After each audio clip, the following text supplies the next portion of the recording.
mulai.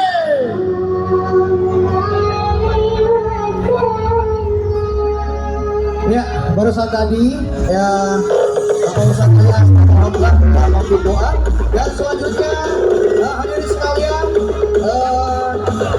simbolis pelepasan pawai Semeruncur yang mana alhamdulillah semuanya sudah berkumpul ya, luar biasa ini dari rekan-rekan Suluk Ilahi, kemudian dari pemerintah desa Sukaran, DMUI, DPU, DKM, dan juga alhamdulillah Bapak Haji Nandar mewakili 3 saudara, luar biasa sekali.